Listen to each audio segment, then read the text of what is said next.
everyone. My name is Jeanne Rizzo, and I have the privilege of being the CEO and president of the Breast Cancer Fund. The mission of the Breast Cancer Fund is to focus on identifying environmental causes of breast cancer and advocating to eliminate them.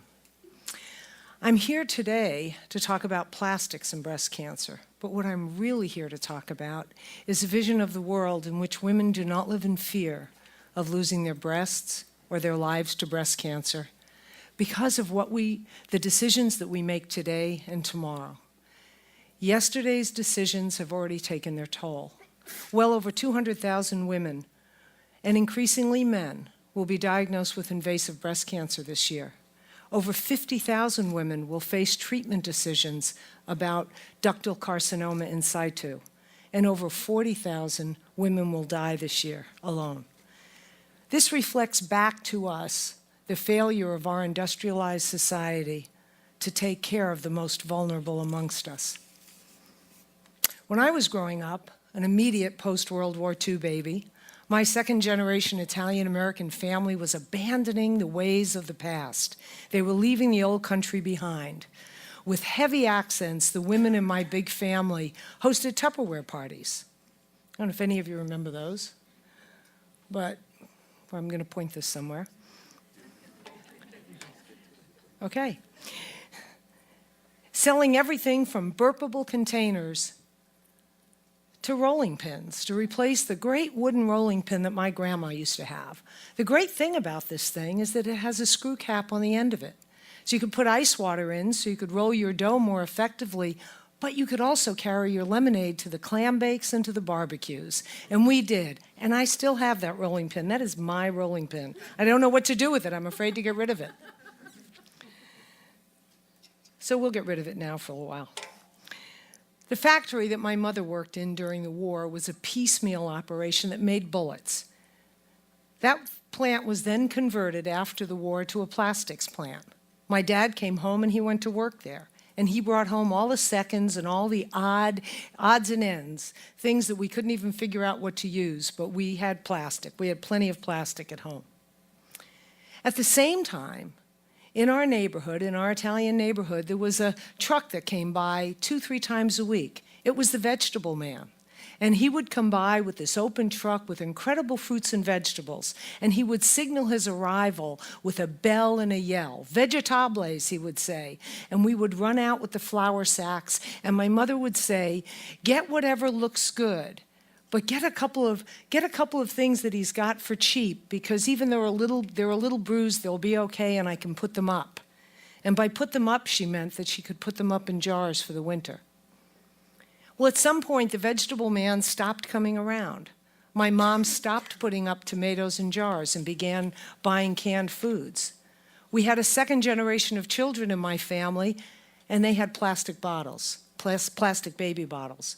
Potluck stopped, and we were, started actually, and we started carrying our food back and forth in and out to each other's homes in those great Tupperware party pie plates and things with carry-alls. But most importantly, my mom learned on her black and white TV that we could have better living through chemistry, and she taught us all really well. So my generation grew up knowing that plastic was a symbol of modern life, but it was the most American way to live. Were there any consequences to this convenience? Back then, I don't know if there was anybody asking that hard question. Not scientists, not industry, not government. We weren't asking the right questions. We weren't investigating the downsides, considering the impact on health and the environment.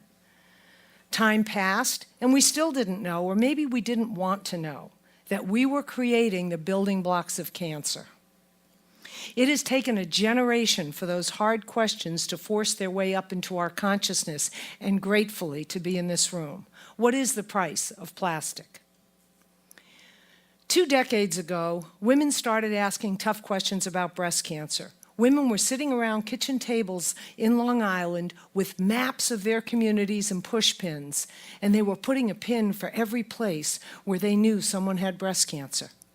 Similarly, there were women up in Cape Cod, and they were standing over the cranberry bogs wondering, is it the pesticides?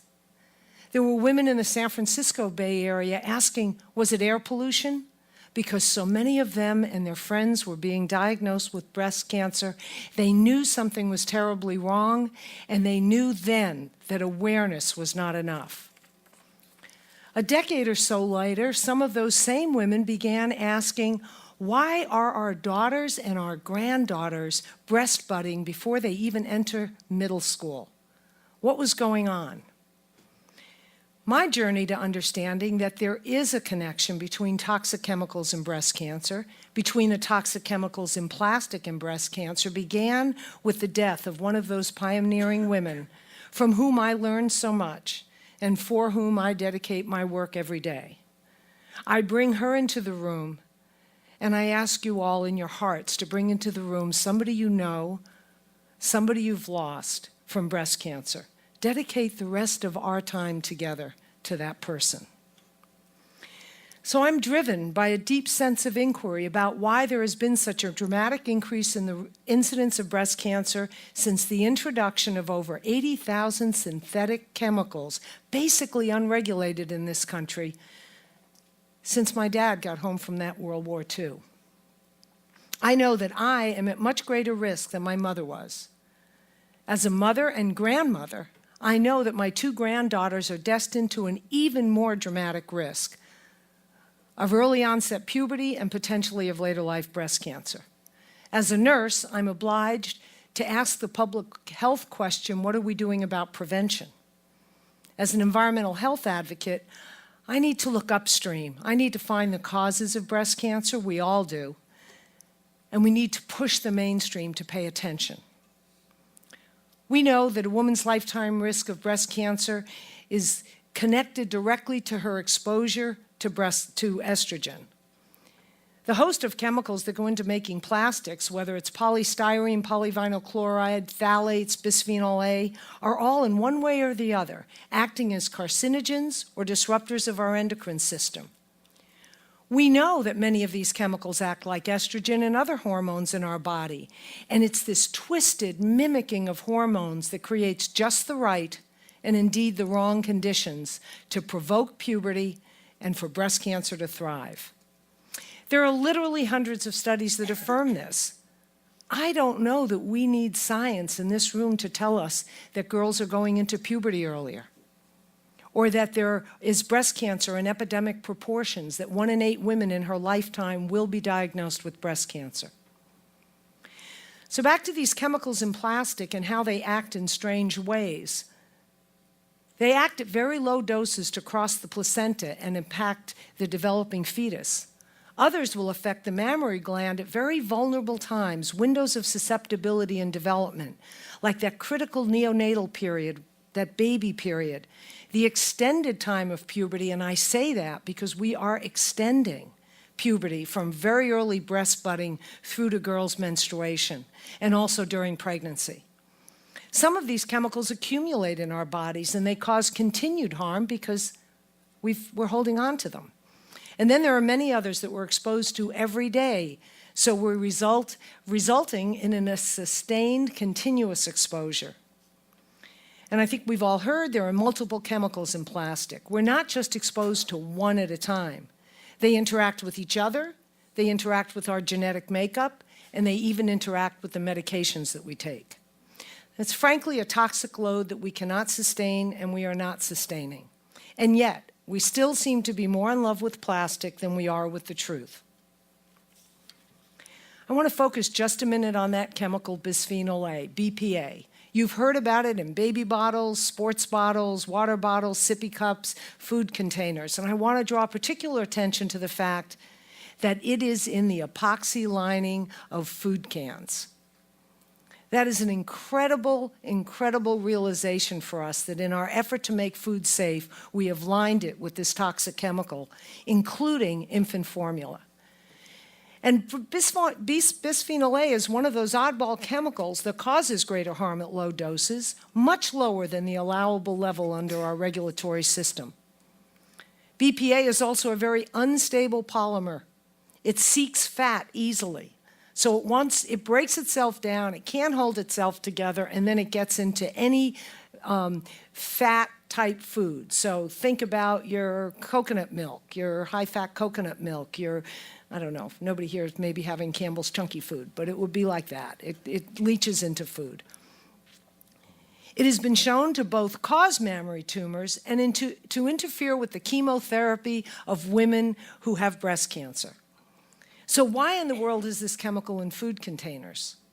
We know that 93% of Americans are carrying bisphenol A in our bodies. Why would we agree to keep hauling this chemical around, replenishing it every day as it interferes with our basic biological systems, wreaks havoc on our hormone systems, our reproductive organs, and is linked to breast cancer? Think of it this way. Our bodies are being continuously polluted with toxic chemicals and plastics. We're storing them, we're recycling them, we're reusing them ourselves, and we're not refusing them.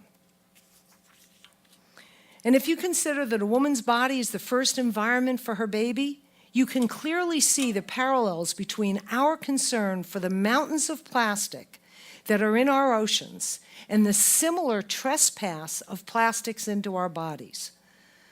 The link between what we can all only imagine in our faraway oceans, for those of us who haven't traveled there, and what we feel right here is absolutely clear. But believe it or not, I'm an optimist. I'm an optimist about breast cancer. And why? Because less than 10% is strictly genetic. This is a very complex disease, but there are many points of intervention. There are ways that we can reduce environmental exposures and remove entire classes or categories of toxins from the human body and reduce a woman's risk. So if we go back to our vision of a world where we take care of health in advance rather than after the fact, we can shift the paradigm. That paradigm of better living through chemistry, better chemistry for living, better oceans for living, better food for living. We can imagine a world where we use precaution to ground our decision-making so that we're not surprised by the products and processes and unintended impacts on human health and the environment of the decisions that we make. We can take advantage of the advances in green chemistry. This is a revolutionary philosophy that unites government, academic, and industrial communities to create environmentally benign alternatives to our current materials and technologies. And we can look to nature to help us design solutions to the technological problems that we're facing in that innovative concept called biomimicry. We can take all that we've learned over the last 50 or 60 years and invest in it and invest in innovation.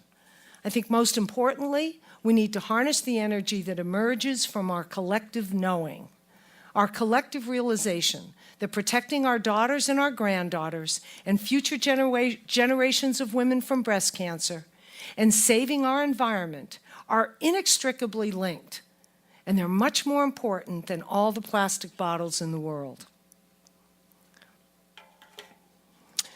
We have a very big mountain to climb to protect our health and the health of our environment.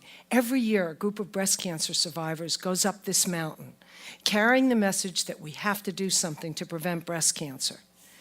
So let's get on the same rope team. Let's guide each other to a common goal. Let's respect the journey that we are on together.